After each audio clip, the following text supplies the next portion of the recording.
अस्सलाम वालेकुम स्टूडेंट्स। मेरा नाम लुकमान रफ़ीक है and I head scriber college. ये जो आज वीडियो मैसेज है, इसके थ्रू मैं आपको गाइड करूंगा वो तमाम स्टूडेंट्स जिन्होंने इस वक्त कैफ कंप्लीट कर लिया है और वो आगे पेपर्स की प्लानिंग कर रहे हैं या उनकी इंडक्शन के लिए जद्दोजहद कर रहे हैं। तो उन स्टूडेंट से थोड़ा सा एड्रेस करना है। देखिए, सबसे पहली चीज़ तो ये है कि एक सबसे बड़ा जो चैलेंज होता है ना, जब आपका कैफ कंप्लीट हो जाता है तो सबसे बड़ा चैलेंज ये होता है कि आपकी कहीं पे किसी फॉर्म में इंडक्शन हो जाए। अच्छा, अब अगर मैं इस वक्त करंट सिनेरियो की बात करूं तो वो सारे स्टूडेंट्स जिन्होंने सितंबर 2020 के अंदर एग्जाम्स दिए, नवंबर में आपका रिजल्ट आ चुका है, मेजॉरिटी स्टूडेंट्स की इंडक्शन नहीं हुई है। मेजॉरिटी स्टूडेंट्स की इंडक्शन नहीं हुई है।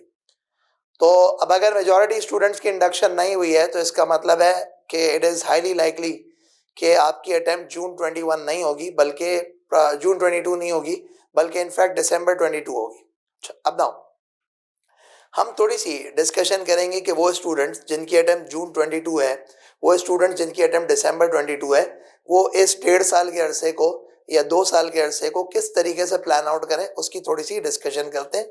और हम ये बात करते हैं कि आपको इस दरमियान कौन कौन से कोर्सेज को ऑप्ट करना चाहिए, किस तरह से आपको वक्त गुजारना चाहिए, इसकी थोड़ी सी डिस्कशन करते हैं। देखिए, सबसे पहली चीज़ तो ये कि वो स्टूडेंट जिनकी इस वक्त इंडक्शन नहीं हुई है, उनसे मैं एक चीज़ रिक्वेस्ट करूंगा कि भाई देखें, आपने हिम्मत नहीं हारनी है। ये चीज़ आप मुस्तकिल सुनते रहते हैं कि आपने घबराना नहीं है, बट मैं आपको वाकई कह रहा हूँ, आपने घबराना नहीं है। क्यों? उसकी रीज़न को इस तरह से कि अनफॉर्चुनेटली इस वक्त फर्म्स में इतनी कैपेसिटी नहीं है कि फर्म्स बच्चा इनटेक कर सकें। फिर सेकेंडली, जो ट्रेनिंग ऑर्गेनाइजेशंस आउटसाइड प्रैक्टिस हैं, वो ट्रेनिंग ऑर्गेनाइजेशन आउटसाइड प्रैक्टिस में भी कोई एज सच वैकेंसीज अनाउंस नहीं हुई हैं कि जिसके थ्रू स्टूडेंट्स इनटेक हो सके।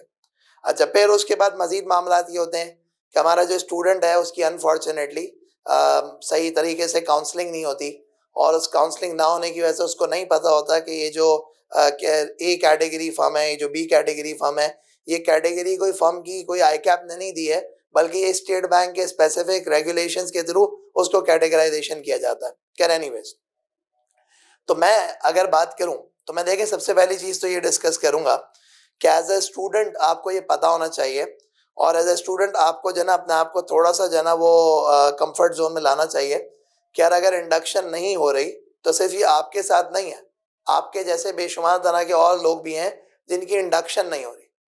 अब मसला ये है कि अगर इंडक्शन नहीं हो रही, और अगर हमारी इंडक्शन में 1 महीना लग जाएगा, 2 महीने लग जाएंगे, 4 महीने लग जाएंगे, 6 महीने लग जाएंगे, तो इस दौरान हम करें क्या? तो देखें, सबसे पहला काम तो ये है कि हम अनफॉर्चुनेटली जो ना वो मुख्तलिफ लोगों के पास जाते हैं, और मुख्तलिफ लोगों के पास जाके हम गुजारिशात कर रहे होते हैं कि सर कहीं पे फ़ोन कर दें, सर कहीं पे जो ना वो रेफरेंस लगा दें, सर किसी को कॉल कर दें, सर कहीं पे इंडक्शन करवा दें। तो भाई देखें, बात सारी है कि सबसे पहले तो अल्लाह से मांगे ना, मतलब एक तो सबसे इम्पोर्टेंट चीज़ है अल्लाह से मांगे, और अल्लाह से दुआ करें कि अल्लाह हमारे लिए जो ना कुछ आसानियाँ पैदा कर दे, हमें किसी अच्छी जगह पे जो ना वो हमारा सिलसिला चला दे, हमारे सीए की जो जिद्दोजहद है उसमें हमारे लिए आसानियाँ पैदा कर दे। पहला तो ये काम करें। अच्छा, तो एक बात तो ये है कि आप अल्लाह से मांगें, और उसके साथ साथ जो है दूसरी चीज़ सही है, जिन जिन लोगों से आप बात कर सकते हैं उनसे बात करें, लेकिन एक चीज़ का ख्याल रखिएगा, अगर आपको कोई किसी जगह पे रेफ़र करता है और आप उसी सूरत में किसी से रेफरेंस जो है ना वो अप्लाई करवाएं, किसी को रेफ़र करवाएं। वैसे तो जनरली कोई भी रेफ़र करता है तो वो इतना ही रेफरेंस होता है कि आपको इंटरव्यू टेबल तक बिठा दिया जाता है। उसके बाद फिर आप होते हैं और आपकी परफॉर्मेंस होती है, दैट अल्टीमेटली डिसाइड्स कि आप क्या करेंगे। तो देखें, इसमें एक चीज़ समझिएगा कि अगर कोई आपको रेफ़र कर रहा है या आप किसी भी जगह पे जा रहे हैं ना, तो सिर्फ आप उसी सूरत में हामी भरें जब आपने उस फॉर्म में रहना है, जब आपने उस स्पेसिफिक जगह पे रहना है। अनफॉर्चुनेटली बहुत सारे स्टूडेंट्स ऐसे करते हैं कि वो एक स्पेसिफिक फॉर्म में चले जाते हैं, 2 महीने 3 महीने गुजारते हैं, फिर अचानक से जो ना वो गायब हो जाते हैं, और क्योंकि उनकी दूसरी जगह इंडक्शन हो चुकी होती है। तो देखो, एक बात तहिया कर लो, अगर तो you think that you should go to big four, then wait for the big four. Don't actually get into some firm, उसको धोखा दो और फिर जाके कहीं और चले जाओ। खैर, तो पहली बात तो ये है कि if you are not being inducted till now, खूब दुआ करो, खूब अल्लाह से गिड़गिड़ाओ, अल्लाह से मांगो, और उसके बाद जो है इंशाल्लाह ये अल्लाह करेगा, इंशाल्लाह कहीं ना कहीं किसी ना किसी तरीके से इंडक्शन हो जाएगी, तुम चल पड़ोगे। अच्छा, लेकिन अगर इंडक्शन नहीं भी होती ना, तो अपना देखो टाइम ज़ाया नहीं करो। दिसंबर 22 मीन्स 2 साल है। अब इस 2 साल के अरसे को कैसे गुजारना है, तो इस 2 साल में से कम 6 महीने आपके वो अरसा है जिसमें आप कहीं भी इंडक्टेड नहीं होगे। तो देखें, मैं इसमें एक बात कर देता हूँ, एक सजेशन है, उसके ऊपर मैं एक अलग सेपरेट वीडियो बनाऊंगा। एक सजेशन ये है कि you have done Kaif level examinations of I cap, 2 साल है, 2 साल है, तो इसमें आप ये चीज़ कंसिडर कर सकते हैं कि ACCA आपको एग्जाम्पशंस दे रहा है और वो फ्री ऑफ कॉस्ट एग्जाम्पशंस दे रहा है आपके आई कैप के कैफ की बेसिस पे। इन टोटल 13 पेपर्स होते हैं ACCA में, जिसमें से 7 पेपर्स की आपको एग्जाम्पशन मिल रही है, 6 पेपर रह जाएंगे। तो वो जो 6 पेपर रह जाएंगे, आप वो 6 पेपर अपना साल, सवा साल, 1.5 साल के अंदर जना अटेम्प्ट कर सकते हैं। उसका एडवांटेज ये होगा कि जब आप फर्म में होंगे तो अक्सर और बेहतर फर्म्स को क्वालिफाइड बच्चों की ज़रूरत होती है, सेकॉन्डमेंट्स के लिए, मुख्तलिफ तरह के असाइनमेंट्स के लिए। तो वहाँ पे फर्म जो है ना ACCA क्वालिफाइड को भी क्वालिफाइड ट्रीट करती है, तो वहाँ पे आपके जो ना पॉइंट्स बढ़ जाते हैं। नंबर 2 पॉइंट ये होता है कि आप जब ACCA के लिए पढ़ेंगे तो ऑटोमेटिकली आपकी आई कैप के लिए भी तैयारी हो जाएगी। तो एक तो मेरा सजेशन ये होगा कि अपना टाइम ज़ाया नहीं करो। अच्छा, अगर if you don't want to go for ACCA या you can not afford to go for ACCA, तो फिर आप कोशिश ये करो कि जब दिसंबर 22 में आपकी अटेम्प्ट हो ना, तो आप मिनिमम 4 पेपर तो दो। मैं बोल रहा हूँ मिनिमम 4 पेपर, मैं मैक्सिमम 4 पेपर नहीं बोल रहा। क्यों? Because you have got ample amount of time, 2 साल का अरसा है। आप पीछे कैफ में 6 महीने के अंदर 3 पेपर देकर आए हो, तो क्या यहाँ पे आप 2 साल के अंदर 4 पेपर नहीं दे सकते? तो फिर आप भरपूर किस्म की अपनी तैयारी करें। लेकिन अगेन मैं ये सजेस्ट करूंगा कि आप ऑल्टरनेट्स भी देख लें साथ में, ताकि आपको डुअल क्वालिफिकेशन मिल जाए अगर ये आपके पास वक्त आ गया तो। एक बात तो ये होगी। नंबर 2 पॉइंट, वो स्टूडेंट जो जून 21 के अंदर पेपर दे रहे हैं, अब वो स्टूडेंट्स जिनकी जून 22 के अंदर अटेम्प्ट बनेगी, उन स्टूडेंट्स के लिए बात करना कि यार मैं क्या पेपर का कॉम्बिनेशन ऑप्ट करूं। तो अब देखो, एक बात आपको पता है कि पेपर कॉम्बिनेशन के अंदर आपके पास जो है ना, असल बहुत सारे स्टूडेंट्स अलग अलग तरीके से सोचते हैं। कुछ लोग ये सोचते हैं कि यार मैं पेपर इस तरह से दूं कि मुझे गैप मिले। अच्छा, कुछ इस तरह से सोचते हैं कि यार मैं इस तरह से पेपर दूं कि मेरा आगे MSc अनलॉक हो जाए। अच्छा, कुछ इस तरह से सोचते हैं कि मैं ऐसे दूं कि मेरे सारे मुश्किल एरियाज एक वक्त में साइड में हो जाए। अलग अलग लोगों की सोच होती है। मैं अपना सजेशन दे सकता हूँ, but obviously you can decide better, but I can give you suggestion जो प्रॉब्ली जना आपको हेल्प करेगा। देखें, जून 22 इज योर अटेम्प्ट। अगर आप पेपर्स के एतबार से देखें तो फाइनेंशियल रिपोर्टिंग जो AAFR का पेपर है, वो AAFR का पेपर तो आप मैंडेटरी ले ही लें। उसकी रीज़न है कि आप जो अपना जितना भी ऑडिट करेंगे, जिस जिस क्लाइंट के ऊपर जाएंगे, तो AAFR के बगैर जनाब आप अपना आपको अधूरा महसूस करेंगे। किसी बैंक पे जा रहे हैं, फाइनेंशियल इंस्ट्रूमेंट की अकाउंटिंग नहीं पता, कोई लीजिंग कंपनी के ऑडिट पे जा रहे हैं, आपको लीज की अकाउंटिंग नहीं पता, तो AAFR तो ज़रूर ज़रूर ज़रूर ज़रूर पढ़ें। ये तो एक बांध लें, ये सब्जेक्ट तो पढ़ना ही। अच्छा, अब इसके बाद दूसरा सब्जेक्ट क्या पढ़ना है? दूसरे सब्जेक्ट के अंदर जो है वो क्या BFD पढ़ें, क्या लॉ पढ़ें, क्या जो है वो ऑडिट पढ़ें, क्या BMS पढ़ें, क्या टैक्सेशन पढ़ें? तो मेरा इसमें सजेशन ये होगा कि टैक्सेशन तो आप जो है ना वो सेकंड अटेम्प्ट के लिए रखें। फर्स्ट अटेम्प्ट के लिए टैक्सेशन इज़ नॉट एडवाइजेबल। उसकी रीज़न ये होती है कि अगर आप फर्स्ट अटेम्प्ट के अंदर टैक्सेशन पढ़ लेंगे ना, तो अब मसला ये है कि 1.5 साल बाद आपकी अटेम्प्ट है, अभी तो अटेम्प्ट है नहीं। तो उस 1.5 साल के अंदर शायद 2 या शायद 1 फाइनेंस एक्ट आ जाएगा। अब वो जब फाइनेंस एक्ट चेंजेस होंगे, तो फाइनेंस एक्ट चेंज होने के बाद आपने जो पढ़ा होगा वो इररेलेवेंट होगा और आपको टाइम भी नहीं मिलेगा। तो टैक्सेशन को तो आप सेकंड अटेम्प्ट के लिए छोड़ दें। अच्छा, अब रह जाती है बात बाकी क्या करें। तो देखें, एक बात ये है कि AAFR के साथ you can probably go for audit. लेकिन इसमें एक बात मैं आपको बता दूं, ऑडिट ऐसा सब्जेक्ट नहीं जिसको आप 1.5 साल पढ़ें। हाँ, FR का कोर्स तो 1 साल पढ़ा जाता है, ऑडिट ऐसा सब्जेक्ट नहीं जिसको आप 1.5 साल पढ़ें। तो अगर आप ऑडिट के लिए जाते हैं तो एडवांटेज ये होगा कि AAFR plus audit will make sure MSA 1 unlock हो जाए। और उसके साथ साथ जो है ऑडिट को आप अगर पढ़ें तो ऑडिट को मेरे ख्याल में जना आपकी जिस वक्त अटेम्प्ट हो उससे 1 साल पहले आप पढ़ना शुरू करें। 6 महीने के लिए आप क्लासेस ले लें, उसके बाद जो है बाकी 6 महीने आप अपनी सेल्फ प्रिपरेशन करके उसको फाइनलाइज करें। ऑडिट 1 साल की तैयारी है, 1.5 साल की तैयारी नहीं है। तो अगर आप FR पे जाते हैं और आप ऑडिट पे जाते हैं तो अब इसका मतलब है कि हमारे पास अभी भी बहुत सारा टाइम बचा है। अब अगर अब भी बहुत सारा टाइम बचा है तो उस बहुत सारे टाइम के अंदर जो है ऑप्शन ये रह जाता है कि यू गो फॉर BFD और यू गो फॉर लॉ। अब मैं देखें इसमें 2 बातें कर देता हूँ। BFD का जो पेपर है वो पहले स्टूडेंट्स के लिए बिल्कुल ऑल टुगेदर नया पेपर होता था, बट अब ऑब्वियसली जब से ये कॉस्टिंग का पेपर आया है जिसमें CMA हो गया, कॉस्ट एंड मैनेजमेंट अकाउंटिंग, उसके बाद से बहुत सारा BFD का कंटेंट आप नीचे भी पढ़ लेते हो। BFD का जो पेपर है बड़ा इंटरेस्टिंग, बड़ा एक्साइटिंग, बड़ा ज़बरदस्त किस्म का पेपर है। और मतलब यानी ऑब्वियसली इसको पढ़ने का फ़ायदा है, लेकिन मैं ये समझता हूँ कि इससे ज़्यादा इम्पोर्टेंट जो है ना वो लॉ का पेपर है।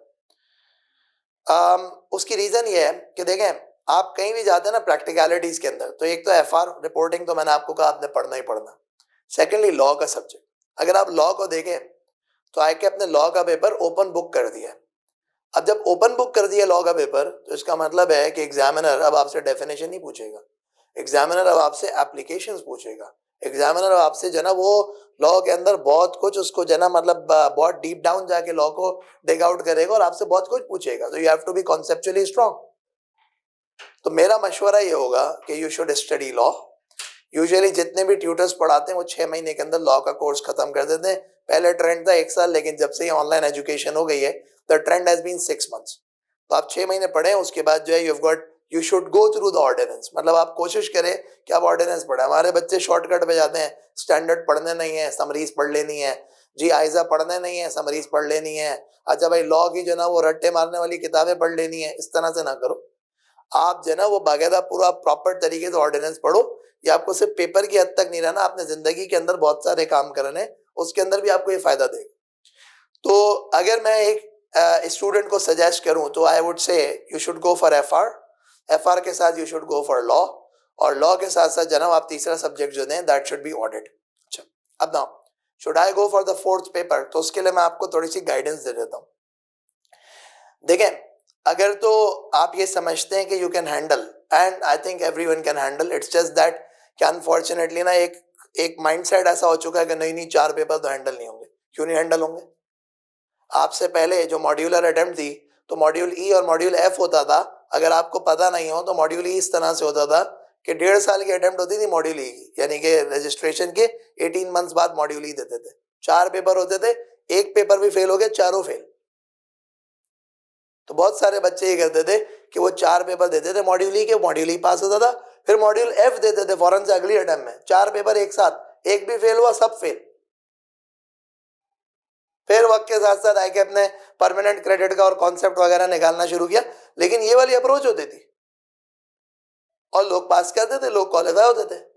अब अनफॉर्चुनेटली हमारे पास जो है ना रिसोर्सेज भी ज़्यादा है, पढ़ने के तरीक़ेकार भी ज़्यादा है, ऑनलाइन एजुकेशन भी है, फिजिकल क्लासेस भी हैं, टीचर्स भी हर वक्त सपोर्ट करने के लिए बैठे, लेकिन मसला ये है कि हमारी मेहनत आधी हो चुकी है। तो I think 4 paper is doable, लेकिन एज अ मिनिमम 3 पेपर तो आप देंगे। तो मैं बात कर रहा था कि अभी एक जिस तरह से बात है कि BM का पेपर चेंज हो जाएगा, BM का सिलेबस चेंज हो जाएगा, तो मैं आपको ये एडवाइस करूंगा कि आपकी जिस वक्त अटेम्प्ट हो उससे 6 महीने पहले आप जो ना वो डिसाइड कर लीजिएगा, देख लीजिएगा। अगर तो सिलेबस चेंज नहीं हो रहा, अगर पुराना सिलेबस है तो कोशिश करके BM का पेपर भी दे दीजिएगा।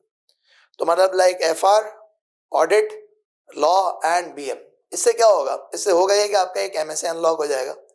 आपने एक बड़ा पेपर जो कि लॉ का है उसको निकाल दिया होगा, और एक हल्का पेपर जो कि BM का है उसको भी आपने फारिग कर दिया होगा, और उसमें जो नया पेपर आने वाला है जिसमें पता नहीं क्या होगा, वो पेपर से आप बच जाएंगे।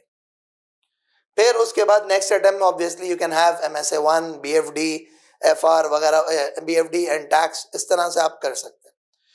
तो अब देखें, आप में से बहुत सारे बच्चे भी कहेंगे कि यार हम MSA 1, MSA 2 एक साथ कर दें। Yes, that is also an option. फिर उस केस के अंदर आप ये करें कि आप FR ऑडिट दें, BFD BMS दें, और फिर आप लॉ को सबसे आखिरी अटेम्प्ट के लिए कर लें, क्योंकि आपने लॉ ढंग से पढ़ के देना है। अगर आप ढंग से पढ़ के नहीं देंगे तो आप रियल लाइफ में बहुत ज़्यादा प्रॉब्लम फेस करेंगे। क्योंकि देखें, मैं आपको एक बात बताऊं, अब आज के दौर में ऐसा है कि एक अकाउंटेंट सिर्फ नंबर क्रंचिंग में नहीं आता, उसको बहुत सारी चीज़ें प्लानिंग में भी लेके आनी होती है, और उस प्लानिंग के अंदर लॉ भी शामिल होता है, उस प्लानिंग के अंदर टैक्सेशन भी शामिल होता है। तो आपको लॉ की और टैक्सेशन की अच्छी नॉलेज होना ज़रूरी है। तो खैर, ये तो कुछ बातें हो गई with respect to subject combination. अब अगली बात एक और है कि सर क्या करें, क्लासेस लें ना लें? तो लें क्लासेस। उसकी रीज़न है कि जब आप क्लासेस लेते हैं तो डिसिप्लिन हो जाती है आपकी लाइफ। आप बोलते हैं मैं सेल्फ स्टडी करूंगा, तो हर रोज जो है ना आपकी सेल्फ स्टडी स्टार्ट हो ही रही होती है। आपका हफ्ता गुजरता है, 2 हफ्ते गुजरते हैं, महीना गुजरता है, 2 महीने, 6 महीने, 8 महीने, साल गुजरता चला जाता है। क्लासेस होती हैं, एटलीस्ट आपको पता होता है हाँ यार आज 8 बजे क्लास है, आज 7 बजे क्लास है, लेनी है, डिसिप्लिन आता है लाइफ में। दूसरी बात जी, फर्म वाले छोड़ते नहीं है, तो भाई मसला ये है कि क्यों नहीं छोड़ते? क्या आप सुबह टाइम पे जाते हैं? क्या आप अपना टाइम काम पे, क्या अपना काम टाइम पे पूरा करते हैं? तो आपको ये चीजें मेहनत करनी पड़ेगी, आपको अपने आप को डिसिप्लिन करना पड़ेगा। क्या आप फर्म में जाते हैं तो फर्म में जाके आप कितना टाइम अपना साया करते हैं, कितना टाइम आप सेव करते हैं? भाई 2.5 का लंच ना करो ना, आधे घंटे का लंच कर लो, पौने घंटे के अंदर नमाज और लंच करके फारिग हो जाओ, टाइम ज़ाया नहीं करो, तो खुद ब खुद इंशाल्लाह टाइम बचेगा। तो भाई क्लासेस ले। अच्छा, अब ना व्हाट हैपेंस इज के कब क्लासेस लें? तो देखें, जल्द से जल्द क्लासेस लो, ताकि उसकी रीज़न है कि आपको एम्पल अमाउंट ऑफ टाइम मिले फॉर दी ओन प्रिपरेशन। क्योंकि देखिए मैं आपको एक बात बताऊं, मेरा असेसमेंट ये है, पास वो नहीं होता कि जिसने अच्छा पढ़ा होता है, पास वो होता है जिसका रिवीजन अच्छा होता है। अच्छा, अब एक बात और मैं आपको बताऊं, अक्सर फर्म में जाते हैं ना तो बहुत सारे बच्चे इस तरह की बातें करते हैं कि यार पहली अटेम्प्ट में तो फला पेपर तो निकलता ही नहीं है। तो ऐसी बातें करने वालों से दूर रहें, ऐसी बातें करने वालों से इज्तनाब करें। क्यों नहीं निकलता? सब निकलता है। आप तरीके से पढ़ें, सब निकलेगा, सब पेपर पास होंगे। तो नेगेटिव लोगों से दूर रहें, नेगेटिव बातें सोचना कम करें, पॉजिटिविटी लाएं अपने एटीट्यूड के अंदर और पॉजिटिव रहें। और देखें आपकी इज्जत उसी सूरत में है जब आप एक चार्टर्ड अकाउंटेंसी कंप्लीट कर लेंगे। वरना होगा ये कि आप किसी इंडस्ट्री में जाके बैठे होंगे, आप जो है ना वो 10 साल का तजुर्बा लेके बैठे होंगे, आप क्वालिफाइड नहीं होंगे, एक जूनियर बच्चा आएगा जो शायद आपसे जूनियर था फर्म में, आप दुनिया को बोलते रहोगे मुझसे जूनियर है, मुझसे जूनियर है, वो तुम्हारे ऊपर आके बैठेगा। क्यों? क्योंकि तुम क्वालिफाइड नहीं हो, वो क्वालिफाइड है। ये याद रखना, इज्जत क्वालिफिकेशन की है। तो भाई ultimately it's you who has to decide कि उसने जिंदगी में क्या करना है। तो मैं अपनी बात को सम अप करता हूँ, अपने पेपर कॉम्बिनेशन के ऊपर फोकस करें, और एट द सेम टाइम अगर ज़्यादा टाइम हो गया तो अल्टरनेट्स कुछ सोच ले जिसमें आपका टाइम ज़ाया ना हो। और तीसरी बात यह है कि नेगेटिव लोगों से दूर रहें। चौथी चीज़ ये है कि अपने कोर्सेज को तरीके से प्लान करके, अपने टाइम को तरीके से प्लान करके अपना जल्द से जल्द सीए का कोर्स कंप्लीट करें। अपना बहुत ख्याल रखिएगा। Thank you very much. This is Luqman Rafiq from Scriber academy. Thank you.